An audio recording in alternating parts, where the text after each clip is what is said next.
साथियों, आप मोदी की हैट्रिक लगवा दो, मोदी जी भारत को तीसरी बड़ी अर्थव्यवस्था बना देंगे। मेरी बहनों कमल खिला दो, मेरी बहनों कमल खिला दो, मोदी जी 3 करोड़ बहनों को लखपति दीदी बना देंगे। मेरे किसान भाइयों, मोदी का कमल खिला दो। पिछले 5 साल में 3 लाख करोड़ रुपया किसान सम्मान निधि में दिया, अगले 5 साल में 3 लाख करोड़ रुपया और आपको सम्मान निधि में देंगे। अरे मेरे गरीब भाइयों और बहनों, जरूरतमंद भाइयों और बहनों, मोदी ने पिछले 5 सालों में 10 सालों में 4 करोड़ पक्के मकान बनाए। गरीब अपना आशीर्वाद दे दे, मोदी जी अगले 5 सालों में 3 करोड़ पक्के मकान और बनाकर दे देंगे। अरे मेरे विश्वकर्मा भाई और बहनों, मोदी जी आए हैं, प्रशिक्षण मुफ्त में देंगे और साथ में 500 रुपए दिहाड़ी भी देंगे, 15,000 की किट भी देंगे। कुम्हार बुनकर का काम, लोहार मिस्त्री का काम, मोची नाई का काम, कुछ भी सीखना हो मुफ्त में प्रशिक्षण मिलेगा। 500 रुपए दिहाड़ी मिलेगी, 15,000 की किट मिलेगी और 3 लाख रुपए का ऋण मोदी की गारंटी पर आपको बैंक देगा, अपने पांव पर खड़ा होने का अवसर देगा। अरे अब तो स्वनिधि योजना शहर की रेडी पटरी वालों को हमने दी, अब गांव में भी कोई रेडी ठेला पटरी पर काम करता है तो उसको भी 10-10 हजार रुपया मोदी सरकार आने वाले समय में देने के लिए तैयार है। बहुत सारी योजनाएं, मैं बहुत कुछ कह सकता हूं, लेकिन मैं आपसे एक बात पूछता हूं, क्या आपको 1500 रुपए मिल गया जो कांग्रेस ने कहा था मेरी बहनों?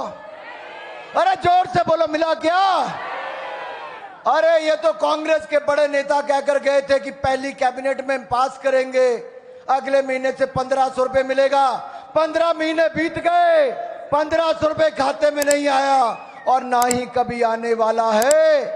ये तो आपको ठगने का काम करते हैं। ऐसा कोई बचा नहीं जिसको कांग्रेस ने, ऐसा कोई बचा नहीं जिसको कांग्रेस ने, तो ठगने वाली सरकार को, ठगने वाली सरकार को, मेरे भाई और बहनों, मेरे नौजवान भाई, आप वहां से बोटा चौक से पीछे हथली पुल से चले हो पैदल ही। इन्होंने कहा था कांग्रेस ने आपको 5 लाख नौकरियां देंगे, मिली क्या? ओ मिली क्या? सौदान जी, इन्होंने 2003 में कहा था कि हर घर से एक सरकारी नौकरी देंगे, इन्होंने तब भी नहीं दी। इन्होंने 2007 में हमारी सरकार गिराने के लिए कहा आप बेरोजगारी भत्ता देंगे, इन्होंने तब भी नहीं दिया, फॉर्म ही भरवाए। इस बार कहा 5 लाख नौकरियां देंगे, वो भी नहीं दी। अब भाई छल लिए पहले, अब बहनों के दूसरी बार फॉर्म भरवा रहे हैं। भरवा रहे नहीं भरवा रहे? मेरी बहनों, 2 रुपए किलो गोबर, 100 रुपए लीटर दूध खरीद लिया क्या? अरे किसान भाइयों, खरीदा क्या? ओ ठाकुर साहब, खरीदा कि नहीं खरीदा? ओ बिलासपुर वाले दसो खरीदा नहीं खरीदा? ओ ऊना वाले दसा खरीदा नहीं खरीदा? ओ मीरपुर वाले हो, ओ धर्मपुर वाले हो, ओ देरा वाले हो, ओ जसवा बरागपुर वाले, वो तक कित्या क्या? ओ कित्या क्या? ओ कित्या क्या? तब वोटा कुछ देनी। भाई बिंदल जी और जयराम जी कह रहे थे कि ऐसा जन सैलाब कभी नहीं देखा। भाई बिंदल जी, मैं इतना ही कहना चाहता हूं, जन आशीर्वाद यात्रा जब मैं मंत्री बनकर आया, भाई सतपाल सत्ती जी हमारे पूर्व प्रदेशाध्यक्ष, 4 बार के हमारे विधायक ऊना के हैं। मैं जन आशीर्वाद यात्रा पूरी हिमाचल से लेकर जब ऊना पहुंचा तो मैं सुबह के 3:30 बजे पहुंचा था और ऊना के लोग हजारों की तादाद में उस समय भी आशीर्वाद देने बैठे थे। जहां जहां से निकला वहां वहां लोगों ने हजूम, 92 साल के लोग, 97 साल के लोग 3-3 घंटे से बेचारे इंतजार कर रहे थे केवल एक पलक देखने के लिए और सिर पर एक बार मेरे हाथ रखने के लिए। मैं वो दिन कभी नहीं भूल सकता, मैं वो दिन कभी नहीं भूल सकता, क्योंकि मैं वो दिन क्यों नहीं भूल सकता, क्योंकि उन्होंने कष्ट सहा, उन्होंने कष्ट सहा और मुझे आशीर्वाद देने आए थे। अगर मेरे 20 वर्ष की कोई कमाई है तो मेरे सामने ये है मेरी यहाँ की जनता और इनका प्यार है।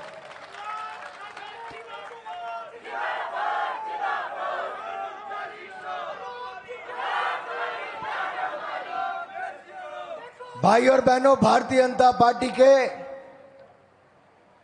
जनता पार्टी का हमीरपुर संसदीय क्षेत्र जहां शायद एक ऐसा इलाका है जहां के कार्यकर्ताओं ने पार्टी की पीठ नहीं लगने दी। जब जब चुनाव आया आपने कमल का फूल खिलाया, जब जब चुनाव आया आपने घर घर जाकर प्रचार किया। हमें कहने की जरूरत नहीं पड़ी। मैंने कभी नहीं कहा कि भाई इस पोलिंग बूथ पर जाओ, उस पर जाओ। आपने यही सोचा कि मैं ही अनुराग हूं, मुझे ही घर घर जाना है। और शायद आपकी यही प्रेरणा मेरे लिए थी कि जब मैं युवा मोर्चा का राष्ट्रीय अध्यक्ष बना या फिर उसके बाद पार्टी ने केंद्रीय मंत्री बनाया, मेरे पार्टी के नेता सदा यही कहते रहे, बुजुर्ग कहते थे, बेटा तुम्हें मौका मिला है हिमाचल का नाम ऊंचा करने का, हमारे क्षेत्र का मान सम्मान बढ़ाने का, तुम वहां पे मेहनत करना, पोलिंग बूथ पर मैं डट जाऊंगा। और आपकी ये भावना कि मुझे देश भर में काम करने के लिए दिया, मोदी जी ने पूरे देश भर में भेजा, नड्डा जी ने स्टार प्रचारक बनाकर भेजा, मैंने देश में भी काम किया, प्रदेश में भी किया, लेकिन पोलिंग बूथ पर कमल खिलाने का काम आपने किया। मैं आपको कोटि कोटि प्रणाम करता हूं, आपका आभार प्रकट करता हूं, आपको धन्यवाद करता हूं।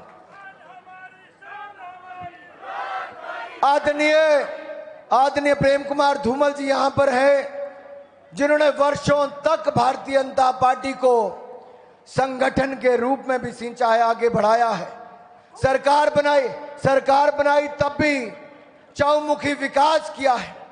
इनसे पहले आदरणीय शांता कुमार जी ने हिमाचल प्रदेश में दो बार सरकार बनाने का काम किया। और जब भाई जयराम जी को अवसर मिला, भाई जयराम जी ने भी हिमाचल प्रदेश का चौमुखी विकास किया। मैं इन सभी नेताओं का बहुत बहुत आभार प्रकट करता हूं कि इन्होंने हिमाचल प्रदेश की सेवा में कभी कोई कसर नहीं छोड़ी। जयराम जी, हमें एक बार फिर अवसर मिल सकता है सरकार बनाने का, और हमें आपको विश्वास दिलाते हैं कि हम पूरी ताकत लगाएंगे। और जैसे आपने 5 साल पहले अच्छी सरकार चलाई, हम फिर सीटें जीत कर देंगे। मेरे भाई और बहनों, अगर आपने मन पक्का कर लिया है चौका छक्का लगाने का, तो जैसे चौका छक्का लगाने के लिए ताकत लगती है, वैसे जय घोष के लिए ताकत लगा दीजिए। भारतीय जनता पार्टी जिंदाबाद, नरेंद्र मोदी जिंदाबाद, मोदी जी को जय श्री राम, मोदी जी को जय श्री राम। आप सब आए, शानदार कार्यक्रम किया, आपको मैं कोटि कोटि धन्यवाद करता हूं, आभार प्रकट करता हूं। भाई और बहनों, केवल 20 दिन का समय और है। घर घर चले जाना, हाथ जोड़कर वोट मांग लेना, मोदी की उपलब्धियां बता देना, अपने क्षेत्र का विकास दिखा देना और कमल का बटन दबाकर फिर भारतीय जनता पार्टी को जिता देना। बहुत बहुत धन्यवाद। जय भारत, जय हिमाचल।